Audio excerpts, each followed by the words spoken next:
Hi అండి, అందరికీ నమస్తే. ఈరోజు మనము కొత్తిమీర ఫిష్ ఫ్రై అయితే చేయబోతున్నాము. టేస్ట్ అయితే చాలా చాలా బాగుంటుందన్నమాట. ఒకసారి ఇలా ట్రై చేయండి. మీరు ఈ చేపలను అయితే కనుసులు అంటామండి. దీనిలో ముళ్ళు అయితే పెద్దగా ఉండవు, చాలా బాగుంటాయి అన్నమాట. ఈ కనుసులు చేపలతో ఫ్రై కనుక చేశారంటే ఈ ప్రాసెస్లో ముక్కలుగా వస్తాయండి ఈ చేపలు అయితే. దీనిలో ముళ్ళు ఏమీ ఉండవు, చాలా బాగుంటాయి. చిన్న పిల్లలు కూడా తినేయొచ్చు అనమాట. మరి వీడియోలోకి వెళ్ళే ముందు లైక్ చేసి సబ్స్క్రైబ్ చేయండి. ముందుగా అయితే మనము చేపలని క్లీన్ చేసుకోవాలి. ఇక్కడ చూపిస్తున్నాను, చూసారు కదా, చక్కగా అయితే నేను క్లీన్ చేసుకున్నానండి.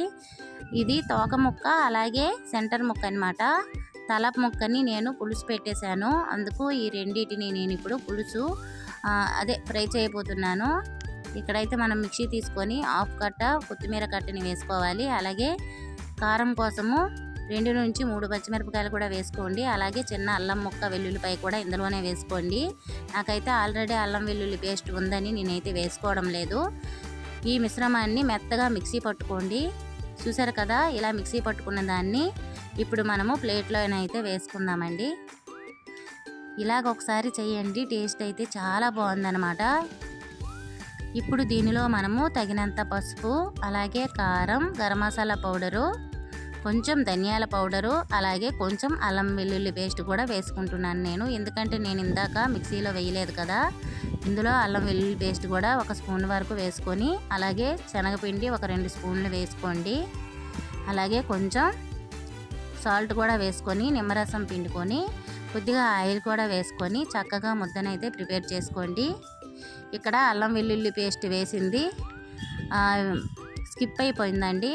అల్లం వెల్లుల్లి పేస్ట్ కూడా వేసుకొని, కొంచెం వాటర్ వేసుకొని చక్కగా ముద్దనైతే ప్రిపేర్ చేసుకొని, ఈ ముక్కలకి పట్టేటట్టుగా మనము ఈ మసాలా ముద్దని మొత్తం అప్లై చేసుకోవాలి ఈ ముక్కలకి. మీకు వీలున్నట్టయితే కాసేపు ఫ్రిడ్జ్లో పెట్టండి, కొంచెం ముక్కలు గట్టిపడతాయి అన్నమాట.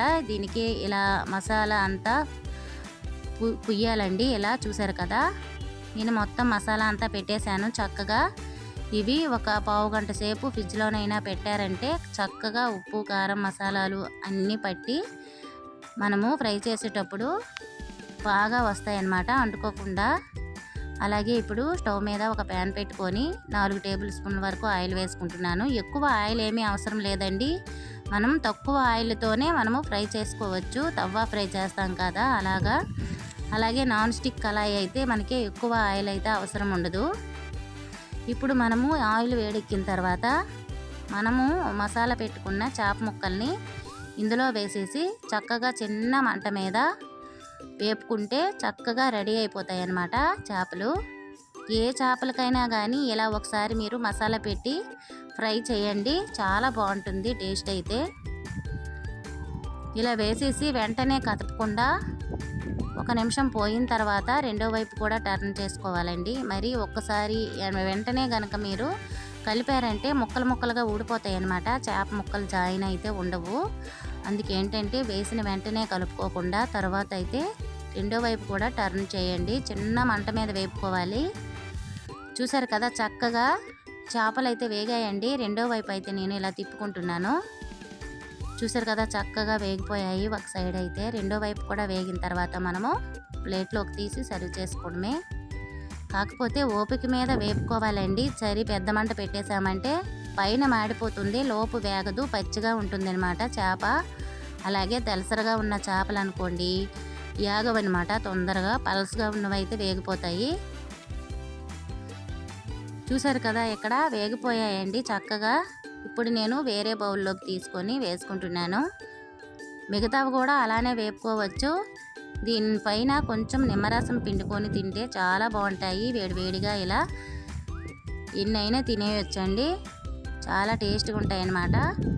ఇలా తీసేసుకొని మళ్ళీ ఇదే ప్యాన్లో మిగతా ముక్కలు ఉన్నాయి కదా అవి కూడా వేసేసుకుందాము.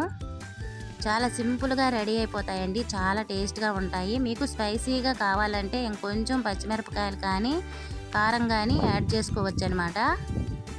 చూసారు కదా ఎంత చక్కగా వేగిపోయాయో. ఇప్పుడు మళ్ళీ కూడా మనకి ముక్కలు మిగిలాయి కదా, కొంచెం ఆయిల్ కళాయి అంతా ఇలా తిప్పి మళ్ళీ వేసుకోవచ్చు.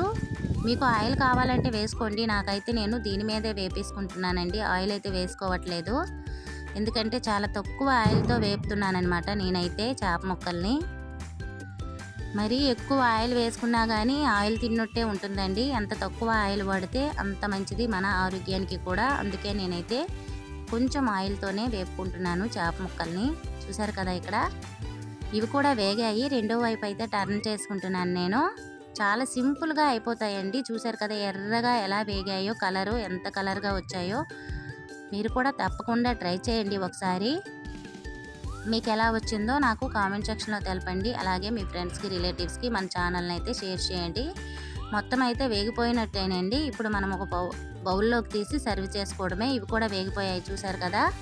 చక్కగా ఆయిల్ అయితే సరిపోయింది. నేనైతే ఆయిల్ వేయలేదండి. ఇంకా మనం ఇందాక వేసాం కదా 3 టేబుల్ స్పూన్ల ఆయిల్, దాంతోనే వేపేసాను నేను చేప ముక్కలైతే. చాలా తక్కువ ఆయిల్తో వేపాను అనమాట. ఇప్పుడు మనము ప్లేట్లోకి అయితే మొత్తం తీసి సర్వ్ చేసుకోవడము రెడీ అయితే అయిపోయాయి. తప్పకుండా మీరైతే వీడియో మొత్తం స్కిప్ చేయకుండా చూసి లైక్ చేసి సబ్స్క్రైబ్ చేయడం మర్చిపోకండి. ఇమ్మీగా స్పైసీగా ఫిష్ ఫ్రై అయితే రెడీ అయిపోయిందండి. మీరు కూడా ట్రై చేయండి ఒకసారి. మీకు ఎలా వచ్చిందో కామెంట్ సెక్షన్లో తెలపండి. Okay friends, thank you for watching. Bye bye.